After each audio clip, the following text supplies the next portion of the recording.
పత్రిక 12వ అధ్యాయం ప్రారంభము నుండి చదువుదాం.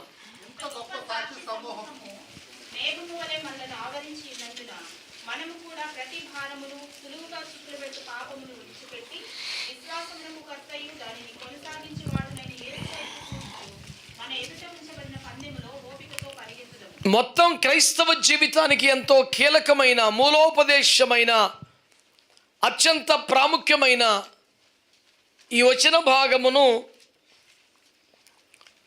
ముందు వారములో ధ్యానించడానికి ఆరంభించాం. గత ఆదివారం ఒక ప్రత్యేకమైనటువంటి సందేశాన్ని ధ్యానం చేశాం.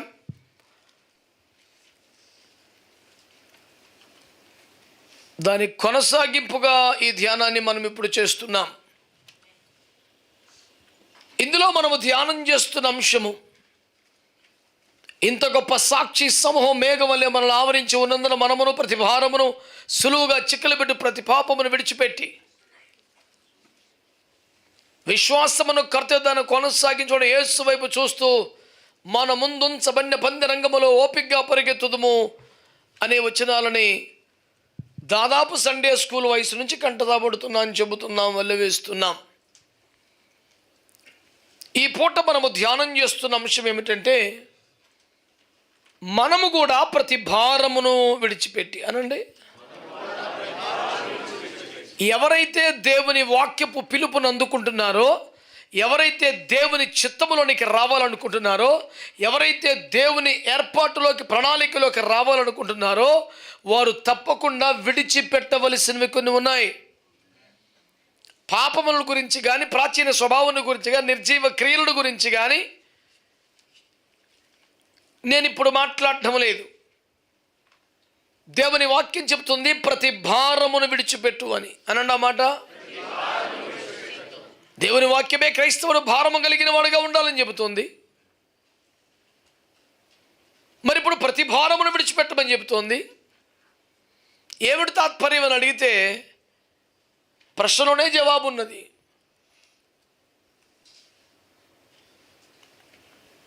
దేవుని రాజ్యము కొరకైన భారమును కలిగి ఉండాలి కాబట్టే ఇతర భారములను కలిగి ఉండకూడదని చెప్తుంది వాక్యం.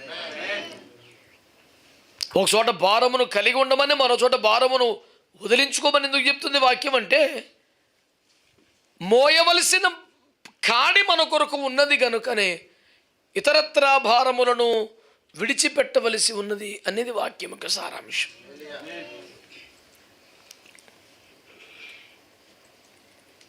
ఒక పాత్రలో త్రాగే నీరు నింపాలి అనుకున్నప్పుడు ఇంతకుముందే ఉన్న నీళ్ళను వంపేసి కదా నింపుతాం. మరలా నీళ్లు కావాలని వచ్చిన నీళ్ళు వంపేస్తున్నాం. ఏమంటే నీళ్ళు కావాలి కాబట్టి నీళ్ళు వంపేస్తున్నాను, అంత సింపుల్. నీ భుజముల మీద దేవుని రాజ్యం అనే కాడి నీవు మోయాలంటే నువ్వు రకరకాల భారాలు నేను ఎత్తినేసుకుంటే భుజాన్ని వేసుకుంటే అవ్వదు. నాకు దేవుని పని అంటే ఇష్టం, దేవుని సేవ అంటే ఇష్టం, దేవుని రాజ్యం అంటే ఇష్టం, దేవుని పరిచర్య చేయడం నాకు ఇష్టం. పాస్టర్ గారు నాకు ఏదైనా పరిచర్య అప్పగించి నమ్మకంగా చేస్తాను నేను అనే ఆసక్తి చాలామంది దేవుని బిడ్డల్లో సంఘంలో ఉంటుంది. సంతోషం, ఆహ్వానించదగిందే. అయితే అందుకొరకే నీ భుజములు ఖాళీగా ఉన్నాయి అసలు. మరి ప్రయాసపడి భారం మోసుకుని సమస్త జనులను నా ఎద్దుకు రండి, నేను మీకు విశ్రాంతినిస్తాను. మీ భారం నా మీద మోపండి అన్నది ఎందుకు? దేవుని రాజ్యం అనే కాడి మీరు మోయాలి కాబట్టి. భారం మోసుకునే వారిలో నా ఎత్తుకు రండి, మీ మీద నా కాడి ఎత్తుకున్నాడు అన్నాడు. దేవుడండి అది పాపం, అది శాపం, అది నాశనానికి తీసుకెళ్ళేది. అది మోస్తే నాశనమే. దాన్ని వదిలి దేవుని రాజ్యం అనే కాడిని మోస్తే మహిమలోకి వెళ్తాం. మీ ప్రాణములకు విశ్రాంతి. విశ్రాంతి అనేది పరలోక రాజ్య ప్రవేశానికి సంబంధించిన ఒక పర్యాయ పదం. వారు విశ్రాంతిలో ప్రవేశింపరు, విశ్రాంతిలో ప్రవేశించి అంటే అర్థం ఏంటి? పరలోకానికి సంబంధించిన ఒక పర్యాయ పదం అది. అంటే ఎవరికి విశ్రాంతి కావాలో, ఎవరికి పరలోకం కావాలో, కేవలం నమ్మకాన్ని బట్టో, కేవలం కానుకలను బట్టో, క్రమంగా మందిరానికి వచ్చిపోయే ఒక అలవాటుని బట్టో వాడు నిత్య విశ్రాంతిలోనికి రాడు. కానీ తన మీద ఉన్న పాపమును, శాపమును, లౌకిక భారములను విడిచి దేవుని రాజ్య కాడిని మోయగలిగిన భుజాలుగా మారితే వాడు విశ్రాంతిలోకి వస్తాడు. కాబట్టి హేబేలు మొదలుకొని అపోస్తుల దాకా పరిశుద్ధులందరి సాక్ష్యములను చూసాం. వారందరూ తమ విశ్వాసము ద్వారా సాక్ష్యము పొందినవారు, వాగ్దాన ఫలము కొరకు పారడైస్లో ఎదురు చూస్తున్నవారు, వారు నెమ్మది పొందు స్థలములో ఇప్పుడున్నారు. ఎత్తబడే సంఘం కొరకు వాళ్ళు ఎదురు చూస్తూ ఉన్నారు. ఈ దశలో వీళ్ళంతా మనల్ని ఒక మేఘం వలె ఆవరించి ఉన్నారు. ఇప్పటికైనా రకరకాల భారాలను ఎత్తున పెట్టుకున్నా బాబు, వదిలేండి అవన్నీ. మీరు మోయవలసిన పరిశుద్ధమైన భారములు ఉన్నాయి. నీ భుజముల మీద నీ రాజు పల్లకి ఉండాలి. నీ భుజముల మీద మహిమగల మందసం ఉండాలి. ఆమేన్. నీ భుజం మీద ఉండవలసిన శ్రేష్టమైన దేవుని రాజ్యపు కాడి ఉండాలి. ఎంతసేపు లోకాన్ని మోస్తావు? ఎంతసేపు ఈ భౌతిక వ్యవహారాలు మోస్తావు? క్రైస్తవుడికి వదిలేసుకొనవలసిన కొన్ని ప్రాముఖ్య విషయాలు బైబిల్లో ఉన్నాయి. అవి వదులుకోవటం రాకపోతే దేవుని ప్రణాళికలో మనిషి అమర్చబడలేడు, సెట్ అవ్వడు. నేను చెప్పాను, పాపమును, ప్రాచీన స్వభావమును, శరీర కార్యాలని, నిర్జీవ క్రియల గురించి ఇప్పుడు మాట్లాడను అని. నేను చెప్పేది భారాలు వదులుకోవటం వరకే ఈ పూట. ఇంక ముందున్న దినాలు చూద్దాం దాని గొడవ. రకరకాల భారాలు వదిలేసుకోండి, రకరకాల లింకులు తెంపేసుకోండి,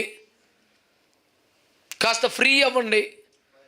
మీరు దేవుని రాజ్యానికి కావాలి, మీరు దేవుని పరిచర్య చేయాలి, సంఘములో మందిరములో వాడబడాలి. నెత్తిన 100 రకాలు వేసుకుని ఉంటే ఎడ చేస్తారు మీరు? ఇవన్నీ నెత్తి మీద 3 బిందులు పెట్టుకొని, భుజాలు 2 కావులు పెట్టుకొని, నాకు కూడా ఏదన్నా బరువు మోపురం అంటే ఎలా ఇస్తారు నీకు? వదిలేసుకో. నిజముగా దేవుని పని చేసే మనసు మీకుందా? దేవుని రాజ్యానికి ప్రయోజనకరంగా వాడబడాలని ఆశ మీకుందా? ఫ్రీ అవ్వండి ఫస్ట్. మరి అదే చెప్పేది అక్కడ. హేబేలు మొదలుకొని అపోస్తల దాకా ఎవరైనా దేవుని పని కోసం ఎంత త్యాగాలు చేశారు, ఎన్ని కష్టాలు పడ్డారు, ఎంత ప్రయాసపడ్డారు, వారి వలన దేవుని రాజ్యానికి ఎంత ప్రయోజనం కలిగింది. వాళ్ళందరినీ చూపెట్టి ఇంతమందిని చూసావు సాక్షి, ఒక మేఘం లాంటిది చూసావు. ఇప్పటికైనా తెమలరా బాబు, ఇంకా నేను ఎత్తిన పెట్టుకొని చేస్తున్నారు మీరు. ప్రతి భారమును విడిచిపెట్టి అన్న మాటను అందరి నోటితో ఒప్పుకోండి గట్టిగా. నేను బలవంతంగా మీతో చెప్పించిన మాటలాగా మీకు అనిపించిందేమో, కానీ బైబిల్లో ఉందా? నేను రాశానా? ప్రతి భారమును వదలాలి. ఏది ప్రాముఖ్యమో, ఏది దేవుడు ఇచ్చాడో, ఏది దేవుడు అప్పగించాడో తప్ప మిగతా వదిలాయి.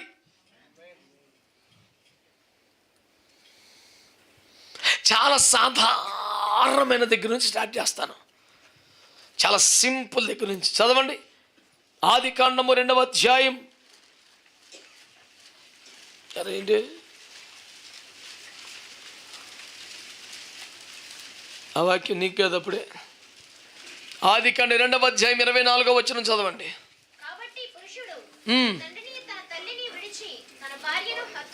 ఈ వాక్యం నెరవేరిపోయింది అప్పుడే. దేవునికి స్తోత్రం చెప్పండి. చెప్పలేరా? సైలెంట్ అయిపోయారు భక్తులు. నీకు కాదురా, నేను ముందే చెప్పాను కదా, ఎందుకు టెన్షన్ పడుతున్నావు? దేవుడు ఆదాము అవ్వలకు చక్కగా పెళ్లి చేశాడు. ఎక్కడ చెప్పండి? ఏదేను వనము. నా పాడత ఏ పెళ్ళికి వెళ్ళినదేగా. మొదటి వివాహము చేసితివి కదా. ఎందుకంటే బైబిల్ గ్రంథంలోని సౌందర్యం ఇది వివాహంతో స్టార్ట్ అయ్యి వివాహంతో ముగించబడింది. ఇందులోని వ్యవహారమే అది. అందుకని కళ్యాణమే వైభోగం ఉత్తినే కాదు, మరి వ్యవహారం అంతదే. దేవునికి స్తోత్రం. సరే, అసలు ముచ్చటకు వద్దాం. ఆదామముల కంటే భూలోకములో తల్లిదండ్రులు లేరు కానీ దేవుని చేతుల్లో వారు ఉద్భవించారు. కానీ ఇక తదనంతరం రాబోతున్న సకల మానవులకు తల్లిదండ్రులు ఉంటారు కదా. అప్పుడు వాళ్ళకి ఎదురుగుండా లేకపోయినా వచ్చే వాళ్ళని దృష్టిలో పెట్టుకొని, పోని నిన్ను నన్ను దృష్టిలో పెట్టుకొని ఏమన్నా సార్ తెలుసా, వివాహం అయిపోగానే చెప్పిన ఫస్ట్ పాయింట్. కాబట్టి పురుషుడు తన తల్లిని తండ్రిని విడిచి, నేను అంటున్నాను, అతనికంటూ కొన్ని బాధ్యతలు కొత్తగా ఇంట్రెస్ట్ చేశాడు. ఏదైనా తోటని కాయాలా, సేద్యం చేయాలా, మళ్ళీ ఏమని చూసుకోవాలా, బోల్డ్ పరిచర్లు అప్పగించాడు. మీకు అర్థమైందా? వీటన్నిటి కొరకు ఏం చేస్తున్నాడట దేవుడు? తన తల్లిని తండ్రిని విడచి భార్యను, అంటే దేవుడు నీ జీవితంలో నీకు నూతనంగా అనుగ్రహించిన ఒక బంధమును యాక్సెప్ట్ చేయడానికి, ఒక నూతన కుటుంబమును ఆవిర్భవింపజేయడానికి, దేవుడు అప్పగించిన బాధ్యతల బంధముల్లో నమ్మకముగా, యథార్థంగా, సమతూకంగా కొనసాగడానికి ఇంతకు ముందున్న కొన్ని బంధాలకి దూరం అవ్వాలి, విడిచిపెట్టాలి అనే బైబిల్ బోధ ఇంకా చెవికెక్కని ప్రభుత్వాలు కుప్పలు తెప్పలున్నారు భూమి మీద. అన్నాను, పురుషులారా, భర్తలారా, నీ భార్యను హత్తుకోవటం కోసం, ఆమెను ప్రేమించడం కోసం, ఆమె అవసరాలు తీర్చడం కోసం, ఆమెను సంరక్షించడం కోసం, ఆమెను సంతోషపరచడం కోసం నీ కన్న తల్లిదండ్రులే కాస్త విడిచిపెట్టి దూరంగా రారా బాబు అని చెప్తుంటే నీకు ఇంకా స్నేహితులను బట్టుకు ఏలబడుతున్నావంటే, తోబుట్టువులంటే, కజిన్లు అంటే అసలు నీకు ఏం తలకాయ పని చేస్తుందని అడుగుతున్నాను నేను. అందరినీ ప్రేమించాలి, అందరితో సమాధానంగా ఉండాలి, ఎవరికి విరోధం అవ్వక్కర్లేదు, కానీ అందరినీ హత్తుకోక్కర్లేదు. అర్థమైతే సంతోషం. అదే కొంత డిస్టెన్స్ మెయింటైన్ చేయాలి. నేను చెప్పేది ఫిజికల్గా కాదు, బాధ్యతల పరంగా, మాట ముచ్చట పరంగా, నిర్ణయాల పరంగా, ఆస్తుల పరంగా, ఆర్థిక పరంగా.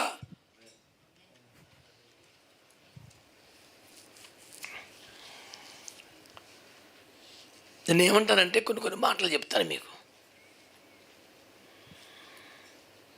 గతంలో కూడా ఒక వారం చెప్పినట్టు గుర్తు నాకు. ఇష్మాయేలును పంపించేయమంటేనే తల్లకిందలైపోయేవాడు, ఇస్సాకుని చంపేయమంటే వల్ల అవుతుందా? ఇష్మాయేల్ అంటే పోనీ స్వచిత్తం, దేవుని ఏర్పాటు కాదు, దేవుడు చెప్పలేదు కనుక నువ్వు అనుభవించాలి, తప్పదు, పిచ్చేసలేపో వదిలిపెట్టంటే, ఇష్మాయేలును పంపేయటమే బ్యాగ్ చేతికి ఇచ్చి, వాటర్ బాటిల్ ఇచ్చి, బాయి చెప్తాకే నీ పేనం ఒప్పుతలేదు కదా, ఇస్సాకును చంపేస్తాక నీ చెయ్యొస్తుంది అసలు.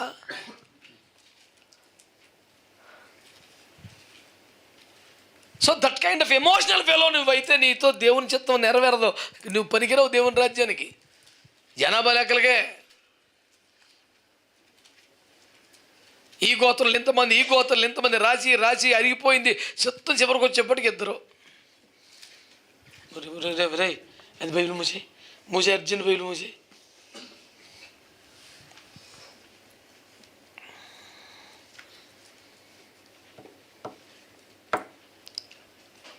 నీకంటూ అప్పగించబడిన కొన్ని బాధ్యతలు ఉన్నాయి, మొత్తం పూసేసుకో, ఒక పెద్ద నువ్వే బీభత్సంలాగా. అదే అట్లాస్ బొమ్మ ఉండేది చిన్నప్పుడు, మాకు మొత్తం మోసేసిన ఫీలింగ్. ఇదే అట్లాస్ ఇప్పుడు మొత్తం భూమిని మోసేస్తున్నట్టు ఫీలింగ్. అంత వద్దని చెప్తున్నాను నేను కాదు, యేసుప్రభు వాక్యం. దేవునికి స్తోత్రం కలుగునగాక. అబ్బే వేలు విడిచిన మేనమామ, కొడుకు, కూతురు, చెల్లి, తమ్ముడు కూడా వదలలేడు. హలో బస్, హలో, అంతే చాలు. ఆపదలో ఉంటే బంధువులు అవ్వక్కర్లా, స్నేహితులు అవ్వక్కర్లా, పొరుగువాడు కాదు, ముక్కు ముఖం తెలియనోడైనా ఆపదలో ఉంటే నువ్వు చేయగలిగిన సహాయం చేయాల్సిందే, అందులో డౌట్. దానికి సొట్టరకమే అక్కర్లా. వాళ్ళే ఇంటి పేరు వాళ్ళు ఎవరో, ఆ దరిద్రమే ఉండకూడదు. ఆపదలో ఎవడుంటే ఆడే మన పొరుగుడని యేసుప్రభు చెప్పాడు. తప్పకుండా సహాయం చేయాలి. ఆ మాత్రం చేయడానికి వాళ్ళు మనకి ఏమవుతారు? ఏమవ్వక్కర్లా. ఎవడు కష్టం ఉంటే వాడే పొరుగుడు అవుతాడు, సిద్ధాంతం అంతే. కనుక ప్రేమానురాగాలు చూపడానికి, సహాయ సహకారాలు చేయడానికి విరుద్ధంగా నేను మాట్లాడటం లేదు. దేవుడిని నమ్మి ఒక బిడ్డని నీ చేతిలో పెట్టాడు, సమస్తాన్ని వదిలిపెట్టి నీ దగ్గరికి వచ్చింది ఆ బిడ్డ. ఆమె తన ప్రపంచమును వదిలి నీవే ప్రపంచంగా పోతే నీ ప్రపంచం నువ్వు మెయింటైన్ చేస్తూ నువ్వే రకం అసలు.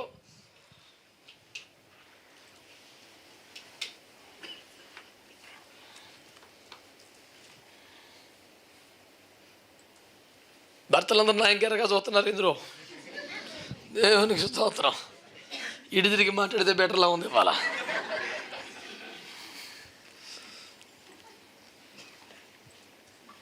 These people seems to be very happiest people today. ఇంకా ఇంకా తల్లి చాటు బిడ్డ, ఇంకా ఇదేటో ఇండివిజువల్ లైఫ్ మెయింటైన్ చేయి, నేను నా భార్య, నేను నా కుటుంబం. ఇంకెప్పుడు కొత్తదిరా?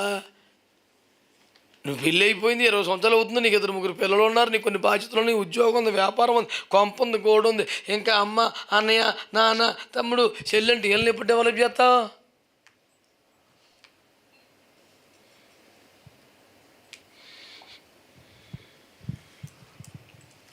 ఒక అరివీర ఘోర భయంకర అమాయకుని ఒకటి చూపిస్తాను మీకు నేను. అరివీర ఘోర వీర భయంకర అమాయకుడు, చెడ్డోడు అంట్లా అమాయకుడు అన్నాను నేను. అతగాడికి తన భార్య అంటే చాలా ప్రేమ. తన జీతంలో నుంచి భార్యకు ఒక మంచి చీర కొనాలనుకున్నాడు.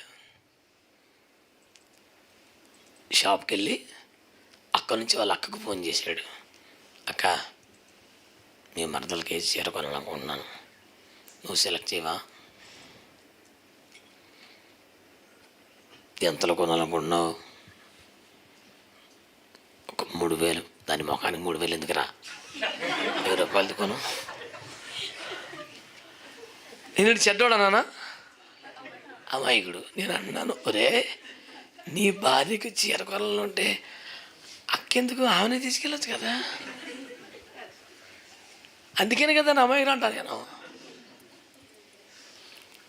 బాధ్యత గల్లోడే, ప్రేమ గల్లోడే తెలివి తక్కువడు వచ్చిన సావది. ఎవరిని అడగాలి, ఎవరిని తీసుకెళ్ళాలి, ఎవరిని ఇన్వాల్వ్ చేయాలి, ఎవరిని అసలు పక్కన పెట్టాలి, నీకు తెలివితేటలు లేకపోతే నువ్వు రేమండ్ సొక్కా వేసుకున్నా పరిపూర్ణ కంప్లీట్ మ్యాన్ కాదు నువ్వు. రేమండ్ క్యాప్షన్ చూసారు మీరు? కంప్లీట్ మ్యాన్ అంటాడు. మరి ఇలాగైతే ఈడు ఇంక అరకొర మ్యానే, ఈడెక్కడ కంప్లీట్ మ్యాను? ఒక డెసిషన్ తీసుకోవడం రాదు, పిల్లల కొరకు ఏం చేయాలో తెలియదు, భార్య కొరకు ఏం చేయలేదు, అసలు ప్రాపర్ టైం స్పెండ్ చేయటం రాదు. వీడికి ఏది ఇష్టమో ఏది ఇష్టమో లేదో వాళ్ళ అక్కో చెల్లో అమ్మ చెప్తే తెలియదు తప్ప భార్యకి చెప్పడం. అదేంటన్నా అనుకున్నా, నాకు అలా చెప్పుకోవటం ఇష్టం ఉండదు. మరి వాళ్ళకి ఎందుకు ప్రవచన వివేచన వరం ఉంది వాళ్ళకి నువ్వు చెప్తే తెలిసింది. ఇక్కడ చెప్పడం రాదు, అక్కడ చెప్తాను. నేను చెప్పింది అదే. నోవహు సక్సెస్ సీక్రెట్ ఏంటంటే తన దర్శనం తన ఫ్యామిలీకి చెప్పాడు. భూమి మీద ఎవడో 10 రూపాయలు సహాయం చేయకపోయినా, ఇక్కడ పొల్ల అక్కడ పెట్టకపోయినా ఓడ కట్టగలిగారంటే, ఉన్న 7 సపోర్ట్ చేశారంటే, అయ్యా దేవుడు ఇట్లా మాట్లాడాడు నాన్న, వాళ్ళకి చెప్పబట్టి వాళ్ళందరూ ఇన్వాల్వ్ అయ్యి సపోర్ట్ చేశారు. చాలామందికి భూమి మీద మైకట్టుకుంటే ఎక్కడెక్కడని చెప్పేస్తారు, ఫోన్ అట్టుకుంటే ఎవరికని చెప్తారు, కానీ ఇది నా కళ, ఇది నా ఇష్టం, ఇది నా దర్శనం, కొంపలవాడు ఎవడికి చెప్పలేడు. అలాంటి పురుషులందరికీ ఈ సందేశాన్ని అంకితం ఇస్తూ, అట్టి పురుషులకు వెళ్ళిన భార్యలకు నా ప్రగాఢ సానుభూతిని ప్రకటిస్తూ అందరూ మార్పు చెందాలని మాత్రం కోరుకుంటున్నాను.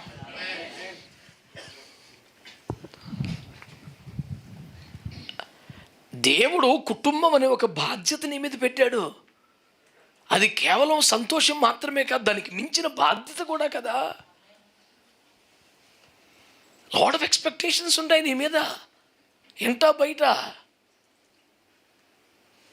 ఇన్ని బాధ్యతలు మోయవలసిన నీవు ఫ్రెండ్స్ కాడి, తోబుట్టువులు కాడి, చుట్టాల కాడి, ఇరుగుపోరు కాడి 50 కాళ్ళు వేసుకొచ్చి మరి ఈ పిల్లలు ఏ కావిళ్ళు కూర్చోబెడతావు? ఇప్పుడు తింగరోడు పెట్టరా.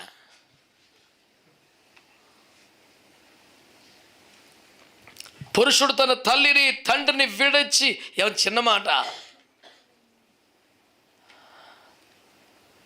పద్దాకే మా గురించి చెప్తున్నా, వాళ్ళకి ఏం చెప్పాను చూస్తున్నావు కదా, ఇల్లు చెప్తాను.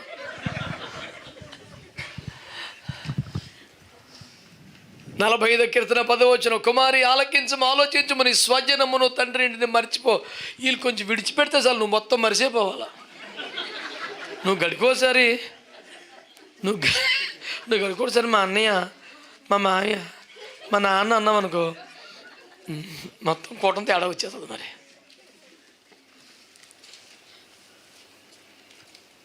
పద్ధతి మాట నేర్చుకోవాలి కదా. అడిదో చేతిలోంచి కష్టపడి చీర తెచ్చాడు, నిజంగానే నీకు నచ్చలేదు, కరెక్టే. అది సెలక్షన్ అమాయకంగా ఉంది. అది ఎప్పుడు కొన్నవాడు కాదు.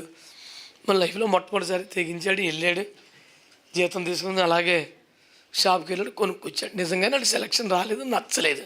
అప్పుడు నువ్వేమనాలి? ఇది ఒక సెలక్షనా? నీ మొగానికి సెలెక్ట్ చేస్తాం వచ్చా? ఎంత దరిద్రంగా ఉందో. అదే మా అన్నయ్య అయితే, అదే మా అయితే, అదే మా నాన్న అయితే అంటే తీసుకెళ్ళి రైల్వే స్టేషన్లో దింపుతాడు. వెళ్ళిపోయా బాబు నువ్వు.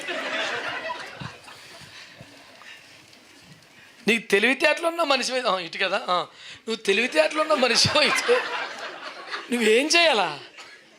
అది నీ టేస్ట్కి తగ్గట్టుగా లేకపోయినా థ్యాంక్ యూ సో మచ్ అండి,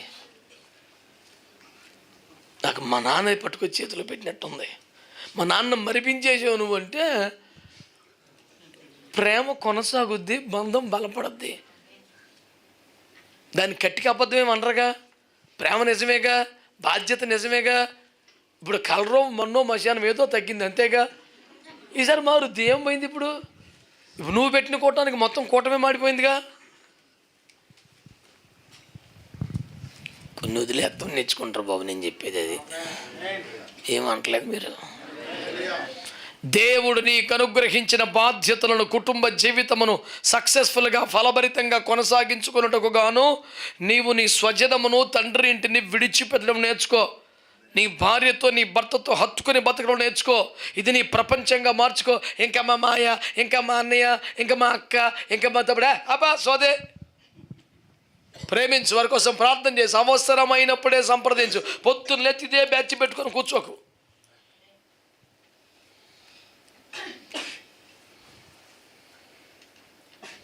కొంతమందికి ఉండదు, ఈడింట్లో పిల్లికి జ్వరం వచ్చినా ఆడింట్లో కుక్కకి చెప్పాలి. అవసరమా? అది కూడా రాసేస్తున్నావా? పిల్లి జ్వరం, కుక్క లేదు, ఇదన్నీ రాసేస్తున్నారు. ఎందుకురా నాయన? దేవుడికి స్తోత్రం. హల్లెలూయా. ఆదికాండము 12వ అధ్యాయంలోకి రండి. హల్లెలూయా. ఆదికాండము 12:1.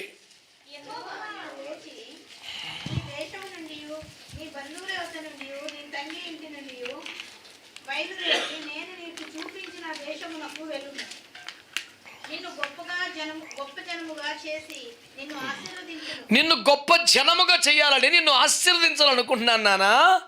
నేను చూపించు మార్గములో అనండి. నేను చూపించే మార్గములో ప్రయాణం చేయడం కోసం నువ్వేం చేయాలి? నీ స్వజనమును వదిలేయి, బంధుమిత్రులను వదిలేయి. నా మొదటి మాట ఏంటి? దేవుడు నూతనముగా నీకు అనుగ్రహించిన కుటుంబ బంధములోను బాధ్యతలోను ఫలభరితమైన జీవితమును కొనసాగించుటకై తల్లిని, తండ్రిని సహా విడిచి నీకు నూతనంగా అనుగ్రహించబడిన బంధమును హత్తుకొనవలెను. ఇది దేవుని ఆజ్ఞ. ఊస్బోక్ ఇచ్చిన సలహా కాదు, ఆజ్ఞ. ఆమేన్. ఇక రెండవది, దేవుని మార్గములో నడుచుట. కానండి, ఇందాకటిది దేవుడు నీకు అనుగ్రహించిన నూతన బాధ్యతను నెరవేర్చుటకై. ఓకేనా? ఇప్పుడు మాట్లాడుతుంది దేవుని మార్గములో. నీవు దేవుని మార్గములో నడవటానికి చెప్పండి, నీ స్వజనమును, నీ బంధుమిత్రుల్ని విడిచి నడవాలి. అయ్యో, నేను చిన్నప్పటి నుంచి అందరం కలిసి పెరిగాం, మరి ఇప్పుడు ఎలాగా అంటే మరి ఉంటామే అక్కడే, పెద్ద ఇబ్బంది ఏం లేదు. విడిచిపెడితేనే భవిష్యత్తు. ఉన్న ఊరు కన్న తల్లి లాంటిది, నేను వదిలి రాలేను. ఉండు నాన్న, ఉండాలా? దేవుని స్తోత్రం. నాన్న, నేను నువ్వు చూపించు దేశమునికి వెళ్తే నేను గొప్ప జనముగా చేస్తాను, నేను ఆశీర్దిస్తాను, నీ నామమును కూడా గొప్ప చేస్తాను. నీకు ఎంతో ఆశీర్వాదం ఉంది, ఎంతో ఉజ్వల భవిష్యత్తు ఎదురు చూస్తుంది. నీ కొరకు ఒక దేశమే సిద్ధపరచబడింది, నీ కొరకు ఒక పట్టణం పునాదులు వేయబడింది. ఎంతో ఎదురుందరా బాబు. కొంచెం వదిలిపెడతాం, వస్తే పని అవుతుంది. అమ్మో నా ఫ్రెండ్స్, నా సర్కిల్, బాబోయ్ అదొక సర్కిల్, నువ్వు ఒక ఇన్స్పెక్టర్ మేము సర్కిల్ పని మాలి పని. వ్యర్థమైన బంధాలు, వ్యర్థమైన మాటలు, వ్యర్థమైన వ్యవహారం. Hi bye, that's enough. నీకు అప్పగించబడ్డ బాధ్యతల విషయంలో నువ్వు నమ్మకంగా సమర్థంగా ఉండాలి సుమా. అందుకొరకు అన్ని మేదేసేసుకోకు. ఇంతకన్నా తెలుగులో ఇంకేం చెప్తాను నేను.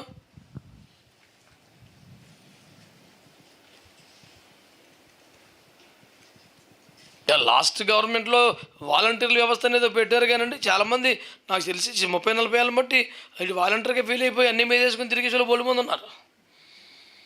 ఆ ఇదిలో ఎవరు హాస్పిటల్కి వెళ్ళినా ఈడే ఉంటాడు, ఎంఆర్ ఆఫీస్కి వెళ్ళినా ఈడే ఉంటాడు, ఎక్కడికి వెళ్ళి ఈడే ఉంటాడు. ఎవరైనా ఆపదలు ఉంటే ఖచ్చితంగా ఉండాలి.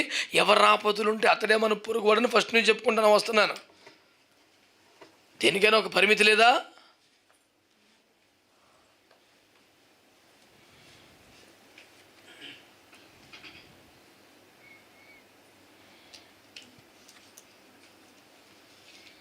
తనకు మానుని ధర్మం మొదలు చెడ్డ బేరం అనే శాస్త్రం ఒకటి ఏడిచింది.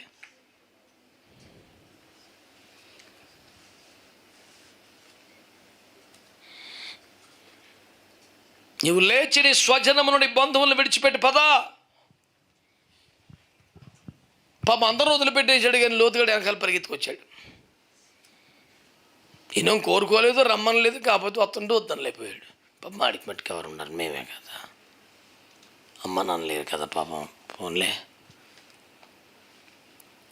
మీరు ఒకవేళ అలాగనుకుంటే శారమ్మను కూడా కాదు. శారమ్మ వేరే కాదు, ఏక శరీరము.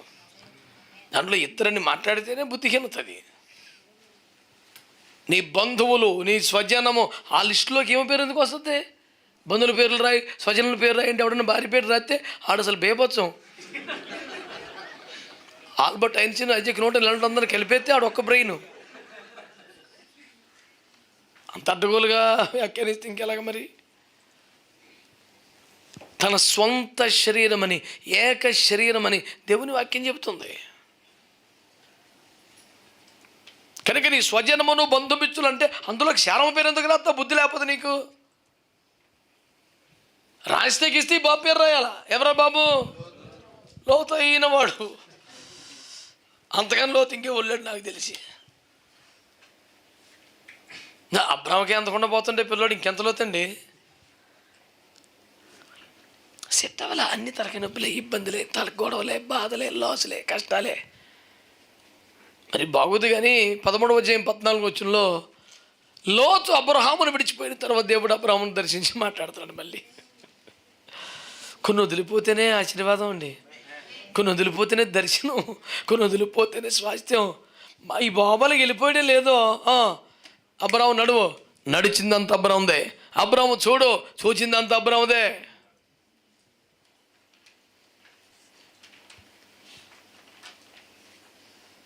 కొందరు వదిలిపోతే ఇంకో రకంగా ఆశీర్వాదం ఉంటుందండి. మరి ఈ పాయింట్ మీద ఎక్కువ మాడతా నాకు మనసు రావట్లేదు, సరిపెడతాను.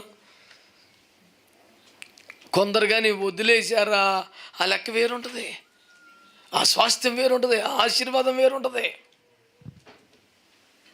అందుచేత దేవుని వాక్యాన్ని మీరు జాగ్రత్తగా అర్థం చేసుకునే ప్రయత్నం చేయండి. ప్రభు వాక్యం ఏం తెలియజేస్తుంది?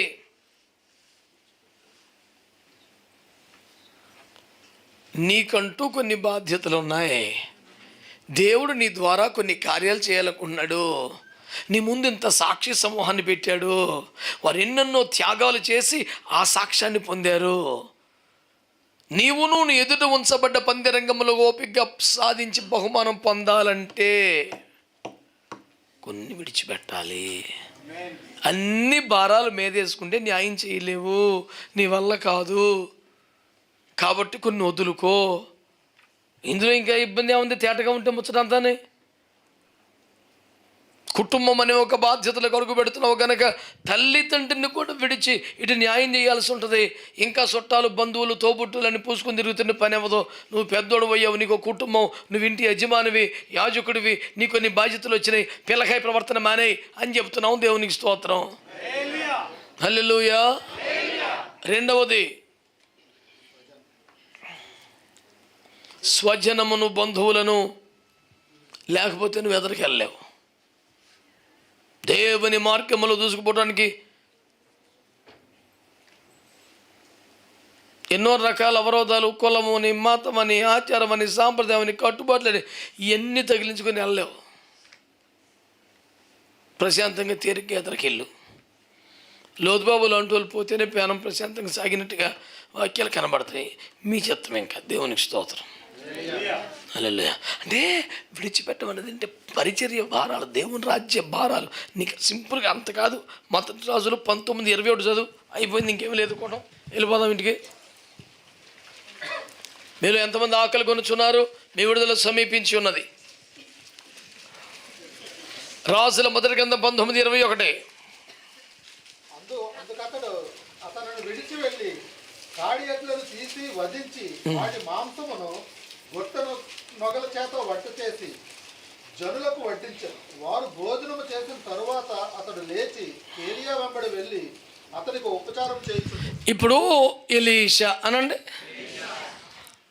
దేవుని సేవా పిలుపును ఏలియా దుప్పటి వేయటం ద్వారా గ్రహించాడు, అర్థం చేసుకున్నాడు. అయ్యా ఒకసారి ఇంటికి వెళ్ళి వస్తాను ఆయన. సరే నాన్న వెళ్ళి అన్నాడు. వెళ్ళి ఏం చేశాడు?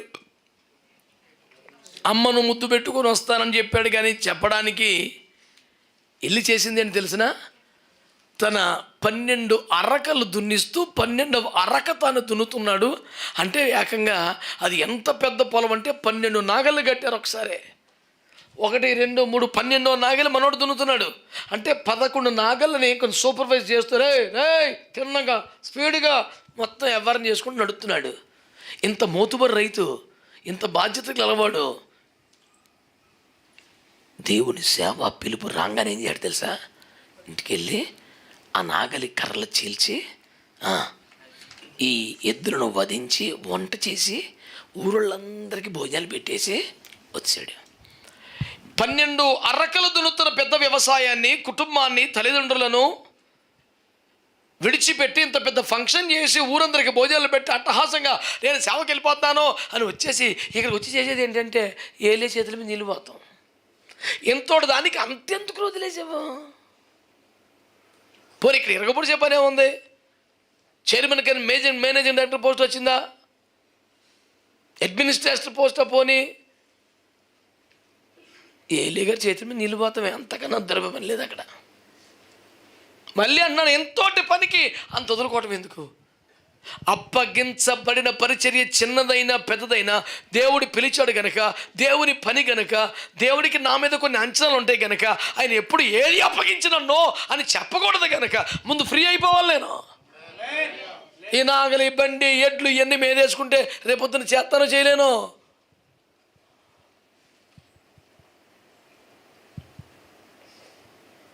సరిగ్గా సందా డబ్బులు ఏమి చేతిలో కనపడతలేదు, ఖర్చులకు ఏమి లేవు. ఇలా కూడా వచ్చాయా, కొంచెం అర్జెంటుగా 1 ఎకరం దున్నాలి, 500 ఇస్తానంటే సమయోచితమైన సేవలో కానుకలు రాలేదు. ఎలాగని బాధపడుచుండగా ఒక తెల్లవారుజామున నాకు ఫోన్ వచ్చింది. 1 ఎకరా దున్నితే 500, 5 ఎకరాలు దున్నేస్తానని నీళ్ళు దున్నేసాను. దేవుడు ఆస్వాదించాడు. మళ్ళీ రేపు నుంచి ఫుల్ టైం మినిస్ట్రీ. దేవుని పనికి అభ్యంతరము కలగకుండా నిమిత్తమై నా మీద పరలోకానికి ఉన్న అంచనాలకి రీచ్ అవ్వటం కొరకై చేస్తున్నది ప్రస్తుత పని. చేతుల మీద నీళ్లు పోయటం వరకే అయినా నేను అన్ని విడిచి వచ్చాను. బైబిల్ ఉందంటారా? ఫస్ట్ మాట ఏమన్నాను? కుటుంబ బాధ్యతల నిమిత్తమై తండ్రి ఇంటిని, తల్లి ఇంటిని కూడా విడిచి నువ్వు హత్తుకొనవలసి ఉన్నది. 2 దేవుని మార్గము నడుచుటకై స్వజనమును, బంధుమిత్రులను విడిచిపెట్టవలసి ఉన్నది. 3 పరిచర్యలో ఉండుటకై నీకున్న ఇతర భారములు, బాధ్యతలు విడిచిపెట్టవలసి ఉన్నది. దేవునికి స్తోత్రం.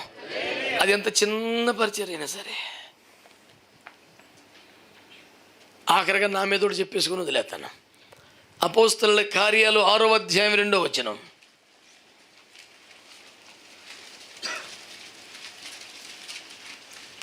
అప్పుడు 12 అపోస్తలులు తమ యొద్దకు శిష్యుల సమూహమును పిలిచి, మేము దేవుని వాక్యం బోధించడం మాని ఆహారం పంచిపెట్టడం యుక్తము కాదు. కాబట్టి సహోదరులారా, ఆత్మతోనూ జ్ఞానముతోనూ నిండుకొని మంచి పేరు పొందిన 7 మనుషులను మీలో ఏర్పరచుకొనడి. మేము వారిని ఈ పనికి నియమించము. స్తోత్రం చెప్పండి. హల్లెలూయా. పేతురయ్య గారు సంఘ కాపరిగా ఉన్నటువంటి ఆదిమ సంఘ చరిత్రలో వేల మంది రక్షించబడుతున్నారు. ఒక్కొక్క ప్రసంగానికి 3,000 5,000 బాప్తిస్మాల మంది జనం వచ్చేస్తున్నారు.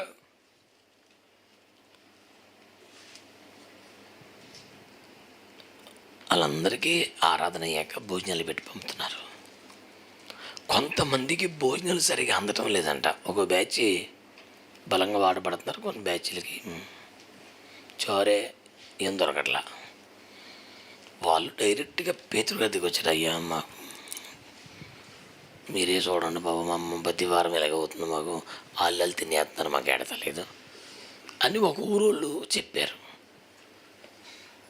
అప్పుడు పేతురు, అయ్యో అలా జరిగిందా, ఎంత ఘోరం ఇది, మీరు కంగారు పడక నేను చూసుకుంటాను అంటాడు ఎవడైనా భూమి మీద. పేతురు గారు ఒక్క సెకండ్ ఆకుండా, అయ్యో మీకు భోజనం అందలేదా, అదేమీ లేదండి, మేము దేవుని వాక్యమును పంచిపెట్టడం అని భోజనము చూసుకోవటం, ఆహారం పంచిపెట్టే యుక్తం కాదు. మీలో ఆత్మను పొందిన సాక్ష్యం పొందిన 7 చూడండి, వారిని బలల యుద్ధ పరిచర్యకు ఏర్పాటు చేస్తాం. మేమైతే దేవుని వాక్యమందు ప్రార్థన ఎడతెక్క ఉండాలి. అంత సమర్పణ తీర్మానం ఉన్న ఆ మూమెంట్లో ఎవరన్నా మాట్లాడతారు అలాగా? భోజనాలకి బంతిలో కూర్చొని సరిగా అన్నమెట్లేదని బాధపడి చెప్తే ఎవరైనా నా సమర్పణ వేరు, నా పిలుపు వేరు, నేను దేవుని వాక్యంలో ఉండాలి, ప్రార్థనలో ఉండాలి, ఎవడో ఒకరిని పెడతాను అంటారండి. మేమైతే దేవుని వాక్యమందును ప్రార్థనను ఎడతెగక ఉండాలి. ఎవరికి భోజనం అంత ఉందా లేదా, ఎవరికి ఈ జరుగుతున్నాయి లేదా, ఇన్ని కూడాలు పెడుతుంటాను నేను, ఇన్ని వ్యవహారాలు జరుగుతుంటాయి. ఆ సమర్పణ, ఆ బాధ్యత భారం కలిగిన బిడ్డల చేతులకి అప్పగించి మిగతా గెస్టులందరూ కూర్చున్నట్టు దర్జా కూడా కూర్చుంటా నేను. ఆ స్టేజ్ దగ్గర ఉంటాను ఆది నుంచి అంతం వరకు. వారికి కావలసిన ఏదో ఇచ్చేసి ఇక పద్దాకందులో బొర్రెట్టను. ఊరి పేరు చెప్పను కానీ దగ్గరలోనే పాస్టర్ గారు 10 సంవత్సరాలు పిలిచాడు నన్ను రెగ్యులర్గా వాళ్ళ సభలకి ప్రసంగికుడిగా. 2-3 సంవత్సరాలు చూసి అడిగేశాను. పాటలు ఆరాధన నడిపించి వాక్య పరిచర్యకి మైక్ నా చేతికి వెళ్ళిపోతున్నాడు. మళ్ళీ వాక్య పరిచర్య అయిపోతున్నాడు. ఎక్కడికి వెళ్ళిపోతాడో తెలుస్తలేదు. చూసాను నేను, కొంచెం తేడా కొడుతుంది. మైక్ నా చేతికి వెళ్ళిపోతున్నాడు మనిషి, మళ్ళీ ఇప్పుడు ముగింపులో కనపడుతున్నాడు. భోజనానికి కూర్చొని అడిగాను, పాస్టర్ గారు వాక్య పరిచర్య ఆరంభం కావంగానే వెళ్ళిపోతున్నారు, మళ్ళీ అయిపోయి వస్తున్నారు, నా వాక్యం వినబుద్ధి కాకపోతే నన్ను ఎందుకు ఆగించావన్నాను. ఊరుకోండి బాబు, అదేంటి బంగారులెట్టి మాట చెప్తున్నావు అదేంటి అన్నాడు. మరి ఎందుకు వెళ్ళిపోతున్నావు అన్నాను. అలా కాదు బాబు, మార్కెట్కి వెళ్ళాను. అదేంటి రోజు మార్కెట్కి వెళ్తున్నావా, మరి సభలో వెళ్ళొద్దా ఇంతమందికి, ఈజీకి 2,000 భోజనాలు అవుతాయి అంటే రోజు సేవకులకే నేను చూస్తాను బాబు, మిగతా ఎన్నాళ్ళే. ఇంతకేంటంట, మీరు ఇల్లు ఇవాళ ఏం కొనుక్కొచ్చారంటే చేపలు కొనుక్కొచ్చాను అన్నాడు. ఎంత 2,000 రూపాయలు చేపలు కొన్నాను అన్నాడు. అయ్యి బాబాయ్ చాలా అద్భుతం, ఎవరికైనా అప్పగించాల్సింది కదా అంటే, నమ్మకస్తులు కాదు నాన్న, నీకు తెలీదు. నేను అన్నాను, ఆడొకటి దొంగడైతే కొంచెం కమిషన్ కొట్టేసి పాపిష్టి బుద్ధి ఉంటే 2,000 రూపాయల చేపల్లో ఎంత తినేస్తాడాడు అన్నాడు. 100-200 మరి తిన్నాయి. అటు పాప మళ్ళీ లెక్క చెప్పుకున్నాడు, తిన్నాయి 200. ఆ 200 గురించి నువ్వు కూట వదిలేసి నువ్వు రోడ్లన్నీ తిరిగేసి చేపల మార్కెట్ తిరిగేసి ఆశీర్వాద్ పాత్రకు వచ్చేసి అలోలి అన్నావు, నువ్వేమి రకం. అయితే ఈ సన్నిధి, ఉపదేశం, సహవాసం, అభిషేకం, కూడిక అంటే మీకు 200 టాప్ అనిపించినాయి కదా అంటే, నువ్వు అలా కాదు బాబు అన్నిటికీ అలా చెప్తే ఎలాగన్నాడు. 3 సంవత్సరాలు చూస్తాను ఏ కూట ఉన్నాడు మనిషి. మళ్ళీ స్టేజ్ మీద ఉన్న పాస్టర్లు ఎవరు కూడా ప్రమాణిస్తాడు, పాస్టర్ గారు కనుక నేను రాకముందే ముగించి ఎత్తుకుని చూసుకో అని చెప్పి వెళ్తాడు. అంటే ఇంకా బేఫికర్ మార్కెట్లో ఉంటాడన్నమాట, టెన్షన్ లేకుండా. నువ్వు 200 గురించి ఎంత ఆలోచిస్తున్నావు కానీ సన్నిధి గురించి ఆలోచించలేదంటే బాగా ఫీల్ అయ్యాడు పెద్ద మనిషి. నెక్స్ట్ ఇయర్ నుంచి మానేశాడు. నేను తెగించి పెద్ద మనిషి అని చూడకుండా అడిగేబట్టి కానీ, లేకపోతే 10 ఏళ్ళు కూడా ఉండేవాడు కూడా పెద్ద మనిషి. చేపలని, పీతలని, రొయ్యలని, మటన్ అని, చికెన్ అని ఎప్పుడు మార్కెట్లో పడి సత్తమే. పేతురు గారి బుద్ధులు రావాలి. మేము దేవుని వాక్యమందును ప్రార్థన ఎడతకొని దీనికి ఎవరో ఒకరు పెడదాం లేవా?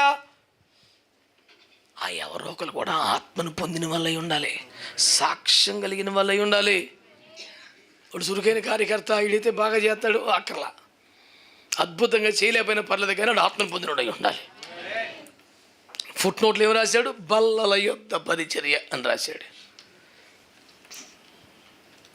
భోజనాలు వడ్డించడం, ఆకులు తీయటం, ఈ మాత్రం పరిచర్యకు కూడా ఆత్మను పొందిన వాళ్ళే కావాలంట. దేవుని మందిరంలో పరిచర్య మనం డిపార్ట్మెంట్లోనూ పెళ్ళిళ్ళకి చుట్టాల దగ్గర కంపెనీలు చేసినట్టు చేసేస్తే కుదరదు. ఇక్కడ దేవుని ఆత్మాభిషేకం కలిగిన వారే ఏ చిన్న పరిచర్యకైనా రావాలని వాక్యంలో ఉంది. ఆమేన్. నేనేమంటున్నాను, ఇదంతా ఆర్థిక విషయాలు కనుక ఇందులో మనం చొరబడి స్టేజ్ మీద ఆర్థిక రంగం ఉండదు కనుక ఎవరు కూడా అప్పగించేద్దాం. ఆర్థిక విషయాలే ఎవడు కూడా అప్పగించేద్దాం, ఆత్మీయ విషయాలు నేను చూసుకోవాలి అని పేతురు అన్నాడు. చాలా బాధపడి చెప్తున్నాను ఈ మాట. చాలామంది దైవజనులు స్టేజ్ని, సంఘాన్ని, పరిచయని కూడా ఎవరికైనా ఇస్తారు కానీ ఆర్థిక లావాదేవీలు మాత్రం ఎవరికెవరో ఆ సమస్య లేదు. That is very personal and private department. పొరపాటున పిన్ నెంబర్ తెలిసిపోద్దేమో, సీక్రెట్ అల్లెలుయా ఏటీఎం కాడికి ఎవరికి ఇస్తాడు, అయ్యి బాబోయ్ కార్డు ఇచ్చేయడమే. చాలామంది వీళ్ళిద్దరు మాట్లాడుతుంటామా, టక్కునింటి తిరుగుతాడు ఒకడు. మేము ఇద్దరమే. ఆడ కష్టం సుఖం మంచి చెట్టు అని నాకేం చెప్తాడు పొద్దున్న లేతేనే, టక్కునింటి తిరుగుతాడు. ఇదేంటి ఇటు తిరిగేసండి కాబట్టి డబ్బులు లెక్కడం ఇటు తిరుగుతాడు. ఆర్థికం అంటేనే కదా చాటు మరుగు అనే బాధ్యత ప్రజల్లో ఉంది. టక్కన ఇసుకి ఆ కన్నీరు గచ్చితే గోడ తిరిగాడు, డబ్బులు ఎక్కడితో గోడ తిరుగుతాడు. ఎంతోమందిని మీరు కూడా చూసే ఉంటారు, అబ్జర్వ్ చేసే ఉంటారు. డబ్బు అని బట్టి తిరిగి అప్పుడు దాకా మనతో మాట్లాడతాడు, టక్కని తిరిగేస్తాడు. ఆడి దగ్గర ఉన్న 2000 రూపాయలు ఉన్నట్టు మనకు తెలియకూడదు. మన దృష్టి 2000 మీద పడితే 2200 కింద మారిపోతాయి అంట. మరి అంత పాపిష్టాలు పెట్టాం మనం, పనికి మాలి పనులు. అలాగని కాదండి, డబ్బు అన్నాక కాస్త చాటు మరుగు ఉండాలి. చాటుగా మరుగుగా ఉండాల్సిన ప్రార్థన ఒక్కటే రోడ్డు ఎక్కించేస్తాడు, మిగతా ఎన్ని మర్మమే. చాలామంది భర్తలు తమ ఆర్థిక లావాదేవీలు భార్యలకి చెప్పరు. అలాంటి అద్భుతమైన భర్తను కట్టుకున్నందుకు ఆమె కూడా సేమ్ నడిపింపులోకి వచ్చేసి ఆమె దాచుకుంటుంది అంతే.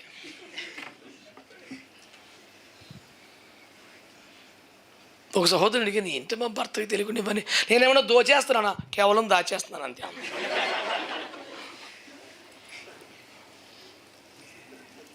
ఎంత సమంజసమైన సంజాయిషిలాగా ఉంది కానీ వ్యవహారం. వారిద్దరి మధ్యలో రహస్యములు ఉండకూడదు, తేటగా ఉండాలనే పాయింట్ పోయిందిగా. నేను అనేది ఏంటంటే ప్రియులారా,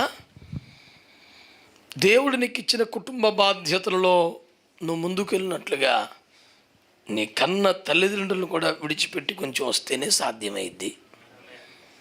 దేవుని మార్గము నడుచుటకు బంధువులను, స్వజనులను కూడా విడవలసి వస్తుంది, లేకపోతే నడవలేవు. 3, దేవుడిచ్చిన చిన్న పరిచర్య చేయడానికైనా నీకున్న భారాలు, బంధాలు వదులుకోకపోతే చేయలేవు.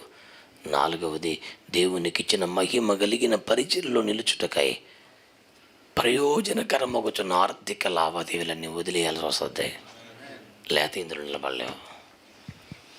విడిచిపెట్టడానికి సిద్ధమా? అలాగైతే నీ ముందు ఉంచబడ్డ పందిరంగులు వెళ్తావు. God bless you all.